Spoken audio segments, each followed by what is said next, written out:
So again आप सभी लोगों का स्वागत इस वीडियो लेक्चर सीरीज के सेकंड में। आई होप आपने वीडियो लेक्चर सीरीज का पहला पार्ट देखा होगा। बहुत कॉन्सेप्ट, क्रिस्टल क्लियर कॉन्सेप्ट मैं आपको समझाने की कोशिश कर रहा हूँ। आइए आगे बात करते हैं इस पूरे चैप्टर के अंदर है क्या। नेक्स्ट टॉपिक आता है हमारा राजा और व्यापार के बारे में। देखो, चाहे आप गजपति ले लो, चाहे आप नरपति ले लो और चाहे आप अश्वपति ले लो, राजा जो होता है भाई वो व्यापार तो करेगा ही करेगा। जब तक वो व्यापार नहीं करेगा तो काम धंधा कैसे चलेगा, क्योंकि इतने सारे रिसोर्स विजयनगर एम्पायर के अंदर है और बाहर के ट्रेडर्स अगर इंडिया मतलब इनके साम्राज्य में नहीं आते हैं तो फिर इनका सामान बिकेगा कैसे और बाहर का सामान इनकी कंट्री में आएगा कैसे। तो इसके लिए मैं कह सकता हूँ कि राजा को ना लड़ाई करने के लिए भाई घुड़सवार युद्ध का मतलब घुड़सवार की बहुत ज़्यादा ज़रूरत होती थी, क्योंकि हम देख सकते हैं कि जो उड़ीसा के गजपति माने जाते थे उन लोगों के पास तो बहुत बड़ी मात्रा में हाथी पाए जाते थे, क्योंकि उड़ीसा के अंदर बहुत सारे हाथी वैसे भी हैं। तो ऐसी कंडीशन में जो नरपति माने जाते हैं, जो लोगों के स्वामी माने जाते हैं, वो जीतेंगे कैसे अपने आप को। इसके लिए इन लोगों को घोड़ों की बहुत ज़्यादा ज़रूरत होती थी, क्योंकि हाथी के कंपैरिजन में जो घोड़े होते हैं वो ज़्यादा अच्छी तरीके से लड़ाई कर पाते हैं। और इस सिचुएशन में जब वो ज़्यादा अच्छी तरीके से लड़ाई कर पाते हैं तो भाई हमें ये भी देखने की ज़रूरत है कि किस तरीके से जो हमारे नरपति हुआ करते थे, विजयनगर एम्पायर के राजा हुआ करते थे, वो बाहर की कंट्री से किस तरीके से ट्रेड करते थे और वहाँ से घोड़े किस तरीके से मंगाते थे। तो the important of the horse from Arabia and the central Asia was important for the king. भाई अरब और मध्य एशिया के जो घोड़े होते थे उनका महत्व राजाओं के बीच में बहुत ज़्यादा होता था। इसी वजह से आप कह सकते हो कि उस टाइम पीरियड पे अरब मर्चेंट जो होते थे, जो अरबी व्यापारी हुआ करते थे, वो घोड़ों की खरीद फरोख में अपना पैसा खर्च किया करते थे, क्योंकि उनको पता है कि अरबी घोड़े बहुत ही ज़्यादा शक्तिशाली और बहुत ही ज़्यादा तेज़ी से भागने वाले घोड़ों में से एक होते हैं। अब ऐसी कंडीशन के अंदर क्या करना होता है, ऐसी कंडीशन के अंदर हमें पूरी तरीके से घोड़ों को वेल ट्रेंड करना पड़ेगा। और यहाँ पे विजयनगर एम्पायर जो होगा अगर ज़्यादा शक्तिशाली घोड़ों का इस्तेमाल युद्ध के अंदर करेगा तो कहीं ना कहीं वो युद्ध जीतने की जो संभावनाएं होती हैं उसमें पूरी तरीके से स्किलफुल बनेगा, है ना। सो दैट इज़ वाई यहाँ पे एक लोकल मर्चेंट हुआ करते थे। जैसे अरब का कोई व्यक्ति घोड़ा लेके आया तो डायरेक्टली वो किंग को नहीं बेचेगा, उसके बीच में एक ब्रोकर होता था and this is called the Kudirai Chetti. It means that horse merchant बोलते हैं इनको। ये कुदराई चेटी अरब स्कॉलर से या अरब ट्रेडर से घोड़े लेते हैं और फिर यही खरीद के राजाओं के डायनेस्टी के इलाकों में बेच दिया करते हैं। जैसा आपने बाहुबली की मूवी के अंदर देखा था कि जब ये व्यक्ति अपनी तलवार की नुमाइश करने के लिए, तलवार बेचने के लिए आया था, तो डायरेक्टली बाहुबली राजा के पास तो नहीं आ गया था, वो कटप्पा से मिलने गया था कि आप इस तलवार को देखिए, ये तलवार कैसी है। तो सेम ऐसा ही होता है कि कभी राजा खुद घोड़ों के बारे में नहीं जाएगा देखने के लिए, उनके दूसरे जो डिपार्टमेंट होते हैं वो इन सभी कामों को करते हैं, तो उन्हें अरब मर्चेंट यानी कि कुदराई चेटी कहते हैं। अब कोई बंदा बाहर के देश से व्यापार करने आएगा विजयनगर एम्पायर के अंदर, तो विजयनगर एम्पायर के अंदर मार्केट बहुत अच्छी थी। वहाँ पे मसाले, टेक्सटाइल, उनका कपड़ा, उनके बहुत कीमती पत्थर बहुत जगह बिका करते थे। तो ऐसे में ट्रेडर जो होते थे वो इस शहर को एक स्टेटस ऑफ सिंबल मानते थे कि हाँ भाई इस जगह के अंदर व्यापार बहुत अच्छी तरीके से होता है। और इस हिसाब से राजा अपने देश के अंदर जो व्यापारी हैं उनको बहुत प्रोस्पीरियस बना देता है, बहुत ज़्यादा हाई क्लास वैल्यू गुड्स बेचने पे मजबूर करवाता है। और फिर उधर का बाहर का देश का सामान इनकी कंट्री में आता है, इनके देश का सामान जो वैल्यूबल प्रोडक्ट है वो बाहर जाता है, तो मार्केट ऐसे ऐसे फैलती चली जाती है। इस तरीके से जो राजा था वो रेवेन्यू इस टाइम पीरियड पे बहुत अच्छी तरीके से डेवलप करता हुआ स्टेट के लिए। तो विजयनगर एम्पायर में जो ये स्ट्रक्चर दिखाई दिया जा रहा है, ये बताया जाता है कि यहाँ पे दुकानें लगा करती होंगी।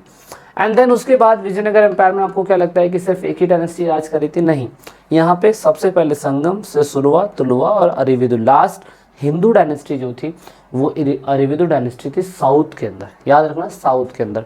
तो ऐसे में यहाँ पे विजयनगर एम्पायर को स्टैब्लिश करने वाले हरिहर और बुक्का दो भाई थे, लेकिन उसके बाद जब ये मर गए तो उनके जो नायक हुआ करते थे वही इस डायनेस्टी को चलाते रहे।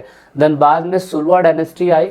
अगर आप सुलवा डायनेस्टी के बारे में देखो तो सुलवा डायनेस्टी उनके मिलिट्री कमांडर हुआ करते थे और यही मिलिट्री कमांडर 503 तक चले। आप देख सकते हो लगभग यहाँ पे नरसिम्हा राय सेकंड करके कोई थे ये 503 तक चले। और उसके बाद यहाँ पे आता है तुलवा डायनेस्टी। तो तुलवा डायनेस्टी भी देख सकते हो बहुत ज़्यादा फेमस हुई किसके टाइम पीरियड पे, कृष्णदेव राय के टाइम पीरियड पे। तो पेपर में सिनेरियो पता कैसा आएगा, आपसे पूछा जाएगा कि कब कब कौन कौन आया।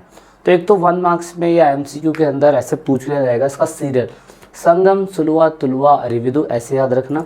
और तुलवा डायनेस्टी के अंदर सबसे ज़्यादा अच्छा साम्राज्य किसका रहा, वो था आपका कृष्णदेव राय का। कृष्णदेव राय को बहुत सारे नाम से पुकारा जाता है, जिसमें महाराजाधिराज बड़ा फेमस टाइटल रहा है। 26 जुलाई 1509 से लेके 1529 का जो टाइम पीरियड रहा है, ये बड़ा ही कमाल का टाइम पीरियड रहा है। एनसीईआरटी ने बड़ा फोकस करा है इस चीज़ के ऊपर। वो क्या है दोस्तों कि एनसीईआरटी ने बताया कि जिस टाइम पीरियड तक ये राजा बने रहे थे, उस टाइम पीरियड तक डायनेस्टी ने बहुत कुछ किया। जैसे एग्जांपल के लिए 1504 में रायचूर दाब जो है वहाँ पे बैटल लड़ी, जीत गए कृष्णदेव राय की आर्मी। उन्होंने प्रताप रुद्रा जो गजपति के राजा माने जाते थे डायनेस्टी के, 1514 में उनको हरा दिया। उसके बाद विदर्भ के सुल्तान जो थे 1520 में, उनको इन लोगों ने हरा दिया। तो आप देख सकते हो उस टाइम पीरियड पे रायचूर दाब के अंदर ये बैटल हुई थी। 20 मई 1520 के अंदर ये बैटल हुई थी। सुल्तान बीजापुर के थे, विजयनगर के आर्मी थी, इसमें आदिल शाह थे और यहाँ पे कृष्णदेव राय थे। बहुत सारा बैटल हुआ, इस बैटल के अंदर कृष्णदेव राय जीत गए। उसके बाद कृष्णदेव राय के टाइम पीरियड को बड़ा ही शांति प्रिय और बड़ा ही समृद्धि वाला काल बोला जाता है। रीज़न क्या है, रीज़न ये था कि इन्होंने बड़े बड़े गोपुरम बनवाए, बड़े बड़े मंदिर बनवाए, साथ साथ में इन्होंने अपनी माता के नाम पे नगरलापुरम टाउन बसाया पूरा का पूरा। एंड देन उसके बाद इन्होंने नगरापुरम टाइम बसाने के साथ साथ इन्होंने अपने टाइम पीरियड में कृष्णदेव राय ने अमुक्त मलयाद करके तेलुगु भाषा के अंदर अपना पूरे डायनेस्टी में इन्होंने क्या काम किया था उस पर बुक लिख के दिखाई। इवन कमलापुरम टैंक भी इन्हीं के टाइम पीरियड पे बनाया गया था, जो बड़ा फेमस रहा। कमलापुरम टैंक मैंने इसमें डाला नहीं हुआ है, लेकिन कमलापुरम टैंक भी इन्हीं के टाइम पीरियड पे बनाया गया था। कृष्णदेव राय की मृत्यु के बाद उनके नायकों के बीच में लड़ाई होने लग गई काफ़ी लंबे समय तक, और मिलिट्री चीफ जो थे यही आपस में लड़ते रहे कि कौन राजा बनेगा कौन राजा बनेगा। ये बड़ी प्रॉब्लम रही। 1542 तक आते आते एम्पायर जो था इसी वजह से अरिविदु डायनेस्टी के हाथों में चला गया। अरिविदु डायनेस्टी आप देख सकते हो, रमा राय जो थे, वैसे तो तिरुमला देवा राय के द्वारा इसे इस्टेब्लिश करा गया था। ये लास्ट हिंदू डायनेस्टी थी और उसके बाद एक बैटल होती है, उस बैटल के बाद ये अरिविदु डायनेस्टी के हाथों से भी साम्राज्य चला जाता है। तो बैटल क्या हुई, क्या है, उसे हम समझने की कोशिश करते हैं। इस डायनेस्टी में कहीं ना कहीं आप देखेंगे कि अरिविदु डायनेस्टी लास्ट डायनेस्टी थी जिन्होंने विजयनगर एम्पायर को चलाने की कोशिश करी। तो बहुत अच्छी, मैंने थोड़ा सा अलग से इसको ढूंढ के निकाला है कि अरिविदु वंश चौथा और अंतिम हिंदू राजवंश था जिसने दक्षिण भारत के विजयनगर एम्पायर पर शासन किया था। इसके संस्थापक तिरुमुरा देवा राय थे। राय मीन्स वही नरपति यानी कि लोगों के स्वामी, जिनके भाई रमा राय पिछले राजवंश के अंतिम शासक के रूप में महारत रखते थे। तो ऐसा कहा जाता है कि तिरुमुरा राय जो थे उन्होंने इसको फाउंड करा था, लेकिन रमा राय उनके मिनिस्टर के रूप में काम कर रहे थे, जिनको काफ़ी अच्छी तरीके से एक्सपीरियंस था। लेकिन क्योंकि एक महान शासक यानी कि कृष्णदेव राय 1529 के अंदर मर गए थे और जब उनके मिलिट्री चीफ के बीच में आपस में लड़ाई होनी चालू हो गई थी, तो ये कंडीशन देखी गई कि अब कहीं ना कहीं ये डायनेस्टी लंबे समय तक नहीं चलेगी। तो जो कृष्णदेव राय का बदला निकालने के लिए गजपति के सुल्तान और गजपति के क्या कहते हैं राजा और सुल्तान विदर्भ के, अहमदाबाद के, गोलकोंडा के, विदर्भ के, यहाँ के जो सुल्तान थे वो पूरी तरीके से जान चुके थे कि अब ये डायनेस्टी ज़्यादा पावरफुल नहीं रह गई है। दैट इज़ वाई आप देखोगे एक बैटल होती है राक्षी तंगड़ी। इस बैटल को तालीकोटा भी बोला जाता है। राक्षी जो है एक जगह थी उस टाइम पीरियड पे, वहाँ पर यहाँ पे देखो around Talikota is a present days Karnataka. तो तालीकोटा के अंदर जनवरी 1565 के अंदर कर्नाटका के अंदर सुल्तान जो थे उन्होंने अलायंस कर लिया था, विजयनगर एम्पायर को जीतना चाहते थे और कंप्लीटली विजयनगर एम्पायर को घेर के रख दिया उन लोगों ने। तो आप ये देख सकते हो उस टाइम पीरियड पे बैटल में क्या हुआ। अहमदनगर के सुल्तान, बीजापुर के सुल्तान, गोलकोंडा के सुल्तान, विदर्भ के सुल्तान, चारों सुल्तान एक साथ हो गए, विजयनगर एम्पायर अकेला पड़ गया। यहाँ से अलग अलग डायनेस्टी, ये वही थे आदिल शाह फर्स्ट, उनके बेटे जिन्होंने विजयनगर एम्पायर में कृष्णदेव राय ने जिनको हरा दिया था, उन्हीं के बेटे ने बदला लेने के लिए, आप वहाँ पे देख सकते हो दूसरी तरफ में कौन था, रामा राय थे और तिरुमला देव राय थे। तो वो लंबे समय तक इनके सामने नहीं टिकने वाले थे क्योंकि इनके पास बड़ी आर्मी थी। फाइनली तालीकोटा के अंदर ये लड़ाई शुरू होती है। ये लड़ाई मुख्यमंत्री रामा राय के नेतृत्व में चालू होती है 1665 के अंदर, लेकिन ये हार जाते हैं और हारने के बाद आप कह सकते हैं कि ये सारे सुल्तान विजयनगर एम्पायर पे कंट्रोल कर लेते हैं। The victorious army sack the city of Vijayanagar empire. The city was abandoned within few years. कुछ ही दिन, कुछ ही वर्ष के अंदर जो कृष्णदेव मतलब कुछ ही वर्ष के अंदर जो अरविंद डायनेस्टी के राजा थे वो इन शहरों से निकाल दिए जाते हैं और बेचारे फिर कहीं कहीं क्या कहते हैं अपना जीवन व्यतीत करने लग जाते हैं और फाइनली सुल्तानों का यहाँ पे ओवरटेक हो जाता है। तो हारने के बाद अरविंद वंश कहते हैं कि तिरुपति से चंद्रगिरी से पेनाकोंडा इधर के शासन के ओर ही अपना शासन चला पाते हैं और ये एनसीईआरटी के अंदर नहीं दिया हुआ है, लेकिन कोई दिक्कत नहीं है, हमने आपको बता दिया। सुल्तान और राय के बीच में संबंध कैसे होते थे?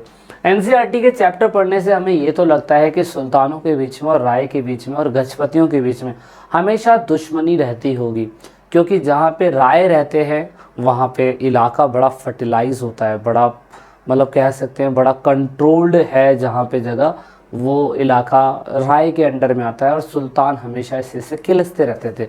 लेकिन दोस्तों ऐसा कहा जाता है कि the sultan were the reason of destruction of the city of Vijayanagar empire in the battle of Talikota in 1565। ये फैक्ट है कि विजयनगर शहर का नष्ट होने का रीज़न बैटल ऑफ तालीकोटा है और सुल्तानों ने इसको ख़त्म किया था, ये तो हमें पता है। लेकिन relationship between sultan and the Rayas were not always hostile in spite of religious different. मतलब हमेशा हमें लगता था कि ये लोग आपस में लड़ते हैं, लेकिन धर्म के मामले में हम इनके थोड़े से भेदभाव देख सकते हैं। एग्जाम्पल के लिए, उदाहरण के लिए, कृष्णदेव राय ने कुछ दावेदारों को सुल्तान में सत्ता का समर्थन किया और यवन राज्य के संरक्षण स्थापित शीर्ष गर्व।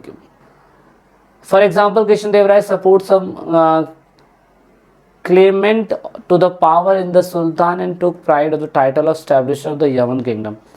दूसरा है similarly the Sultan of Bijapur invent in the attempt to resolve the succession dispute in the Vijayanagar empire following the death of Krishnadeva राय। दो एग्जाम्पल एनसीईआरटी बताती है। मुझे लगता है कि ये जो प्राइवेट स्कूल के टीचर्स होते हैं वो ऐसे क्वेश्चंस को ज़रूर ढूंढते हैं, क्योंकि हम अच्छी अच्छी कहानियाँ तो सब कुछ पढ़ लेते हैं लेकिन बुरी स्टोरी हमें समझ में नहीं आती है। और ये वाला पार्ट विजयनगर एम्पायर का वो वाला हिस्सा हमें बताने की कोशिश करता है जहाँ पे ये दिखाया जाता है कि विजयनगर एम्पायर के जो सुल्तान थे वो लड़ते तो थे सुल्तानों से, राजा जो थे विजयनगर एम्पायर के राय वो लड़ते तो थे सुल्तानों से, लेकिन रियलिटी वाली बात ये थी कि ये सुल्तान कहीं ना कहीं आप देखेंगे ये सुल्तान पूरी तरीके से कभी कभार कृष्णदेव राय के राजाओं की मदद भी कर रहे थे। एग्जाम्पल के लिए बहुत बार ऐसा देखा गया कि जब कृष्णदेव राय डायनेस्टी को बहुत अच्छी तरीके से फैला रहे थे, उस टाइम पीरियड के अंदर सुल्तानों के आसपास अगर कोई भी व्यक्ति बहुत बड़ी डायनेस्टी को इस्टेब्लिश कर लिया करता था तो वो उसको रियल इस्टेब्लिशर मानते थे, विजयनगर एम्पायर के राजा कृष्णदेव राय, और इवन उनको टाइटल भी दिया करते थे कि इस्टेब्लिशर ऑफ द यवन किंगडम, सुल्तान के राजाओं को बोलते थे। और दूसरी बात, सुल्तान के रिलेशन इनसे अच्छे कैसे थे ये हम बता सकते हैं ये हम बता सकते हैं कि जब विजयनगर एम्पायर में कृष्णदेव राय की डेथ हो गई थी तो उनके मिलिट्री चीफ और मिलिट्री कमांडर के बीच में लड़ाइयाँ होती थी कि कौन राजा बनेगा कौन राजा नहीं बनेगा। तो ऐसे में सही राजा की इस्टेब्लिशमेंट करने का काम सुल्तानों ने उस टाइम पीरियड पे किया था। वो चाहते तो तुरंत ही पूरा का पूरा विजयनगर एम्पायर कैप्चर कर सकते थे, लेकिन उन्होंने ऐसा नहीं किया। तो ये थोड़ा सा ठीक ठाक सा पॉइंट लगता है। सो आइए बात करेंगे वीडियो लेक्चर सीरीज के थर्ड पार्ट में, नेक्स्ट सीरीज में। ऐप डाउनलोड नहीं करा है तो वीडियो के डिस्क्रिप्शन में ऐप है, ज़रूर डाउनलोड करिएगा। अधिक जानकारी के लिए मिलते हैं आपको नेक्स्ट पार्ट में। जय हिंद, जय भारत, वंदे मातरम, भारत माता की जय। This is it in this video.